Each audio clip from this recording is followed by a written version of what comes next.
ఈరోజు నేను మీకు చూపించబోతుంది ఒక స్పెషల్ స్వీట్ ఐటమ్. రీసెంట్గా మనం ఏ ఫంక్షన్కి వెళ్ళినా, ఏ మ్యారేజ్కి అటెండ్ అయినా స్వీట్ అనగానే కనిపిస్తుంది డబుల్ కా మీఠా.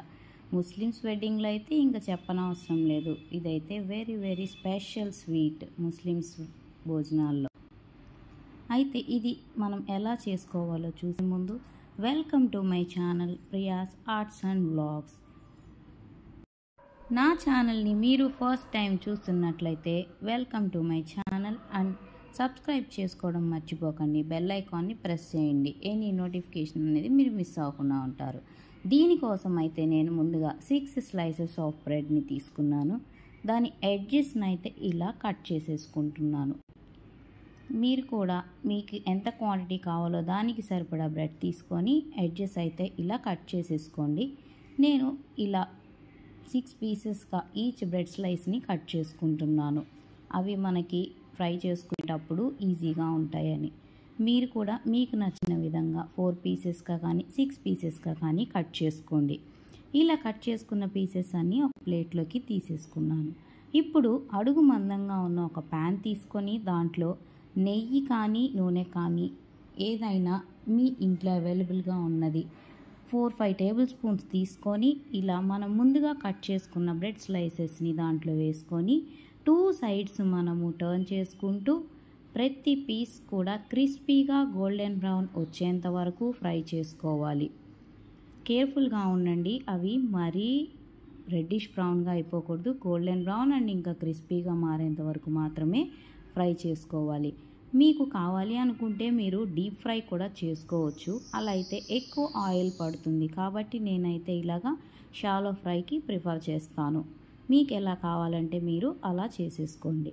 ఇలా ప్రతి పీస్ చూడండి గోల్డెన్ బ్రౌన్, ఇంకా ఎవ్రీ పీస్ కూడా క్రిస్పీగా వచ్చేసింది. ఇప్పుడు మనం వీటిని వేరొక ప్లేట్లోకి తీసి పెట్టేసుకుందాము. అదే ప్యాన్లో ఇంకొంచెం నెయ్యి వేసుకొని మన ఇంట్లో అవైలబుల్గా ఉన్న డ్రై ఫ్రూట్స్ అన్నీ కూడా ఇలా చిన్న చిన్న పీసెస్గా కట్ చేసుకొని మనము ఫ్రై చేసేసుకోవాలి. నేనైతే జీడిపప్పు, బాదం పప్పు, ఇంకా ఎండు ద్రాక్ష కూడా వేస్తున్నాను. ఇలా అన్నీ గోల్డెన్ బ్రౌన్ వచ్చిన తర్వాత వాటిని తీసి సైడ్ పెట్టేసుకున్నాను. ఇప్పుడు నా 6 స్లైసెస్ బ్రెడ్కి సరిపడా షుగర్ అంటే నేను 3/4 కప్పు షుగర్ తీసుకొని దాన్ని ఇదే ప్యాన్లో వేసేసుకొని 2 రేషియో వాటర్ అంటే మనం 1 కప్ షుగర్ అయితే 2 కప్స్ వాటర్, అలాగా నేను 3/4 కప్ షుగర్ తీసుకున్నాను కాబట్టి 2 3/4 కప్పుల నీళ్ళు అయితే నేను తీసేసుకున్నాను. ఇది మనం బాయిలింగ్ వచ్చేంత వరకు వెయిట్ చేద్దాము.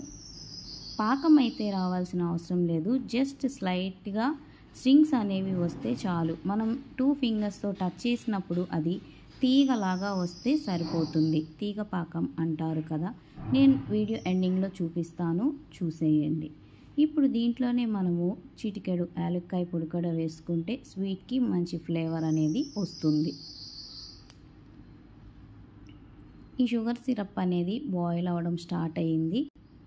మనం కొంచెం కలుపుకుంటూ ఉంటే అది అంటుకోకుండా ఉంటుంది. మనకి పాకం అనేది అర్థమవుతుంది, లేదంటే పాకం ముదిరిపోయే ఛాన్స్ ఉంది. ఇప్పుడు మనం బాయిలింగ్ వచ్చిన తర్వాత చెక్ చేస్తే 2 ఫింగర్స్ మధ్యలో తీగల్లాగా తెలుస్తుంది. మీరు కూడా ఈ స్టేజ్లో ఉన్నప్పుడు చెక్ చేయండి, మీకు కూడా అర్థమవుతుంది. ఇప్పుడు మనము ముందుగా ఫ్రై చేసి పెట్టుకున్న బ్రెడ్ స్లైసెస్ అనేవి దీంట్లోకి యాడ్ చేసుకుందాము. ఫ్రై చేసి పెట్టుకున్న ప్రతి బ్రెడ్ స్లైస్ని యాడ్ చేసి ఆ షుగర్ సిరప్ అంతా వాటికి అబ్జర్వ్ అయ్యేంత వరకు మనము బాయిల్ చేసుకోవాలి. షుగర్ సిరప్ అనేది ప్రతి బ్రెడ్ స్లైస్లోకి అబ్జార్బ్ అవ్వాలి. ఇలా ఒక సైడ్ పీల్చుకున్న తర్వాత మనం బ్రెడ్ స్లైసెస్ అనేవి రెండవ వైపుకు కూడా టర్న్ చేసుకుంటే సెకండ్ సైడ్ కూడా అవి సాఫ్ట్ అవుతాయి. షుగర్ సిరప్ అనేది బ్రెడ్ స్లైసెస్లోకి బాగా అబ్జర్బ్ అవుతుంది.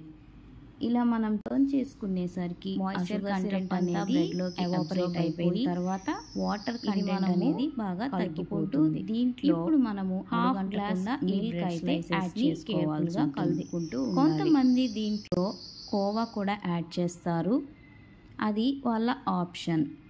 మీరు కోవా కావాలంటే కోవా యాడ్ చేసుకోండి, లేదంటే ఇంట్లోనే లీటర్ పాలని 1/2 లీటర్ అయ్యేంత వరకు బాగా మరిగించి దాన్ని కూడా యాడ్ చేసుకోవచ్చు. నేనైతే జస్ట్ బాయిల్ చేసి కూల్ చేసుకున్న మిల్క్ని యాడ్ చేస్తున్నాను. మీకు ఎలా కావాలి అనుకుంటే అలా యాడ్ చేసుకోండి. ముస్లిం స్టైల్ అయితే కోవా యాడ్ చేయడం స్పెషల్.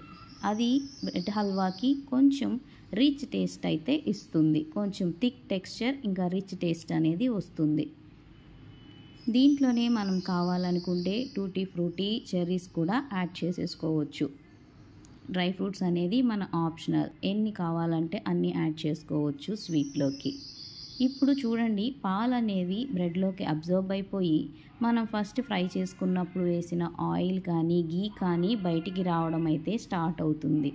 ఇలా వస్తున్నప్పుడు మనము ముందుగా ఫ్రై చేసి పెట్టుకున్న డ్రై ఫ్రూట్స్ అనేవి దీంట్లోకి యాడ్ చేసుకుందాము. బాదం, క్యాష్యూ ఇంకా కిస్మిస్ ఇవన్నీ యాడ్ చేసుకొని ఈ హల్వాని మరొకసారి కలుపుకుందాం. అంతే, డబుల్ కా మీఠా అయితే రెడీ అయిపోయినట్లే. దీన్ని కొంతమంది బ్రెడ్ హల్వా అని కూడా అంటారు. మన వాడుక భాషలో అయితే బ్రెడ్ హల్వా, స్వీట్ లాంగ్వేజ్లో అయితే డబుల్ కా మీఠా. ఏ పేరైతే ఏముంది, స్వీటే కదా మనకు కావాల్సింది.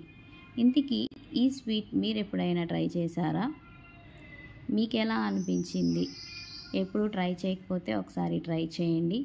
ఈ వీడియో నచ్చితే లైక్ చేయండి, షేర్ చేయండి. మీరు ట్రై చేసి మీకు ఎలా వచ్చిందో కామెంట్ చేయండి. Thank you for watching.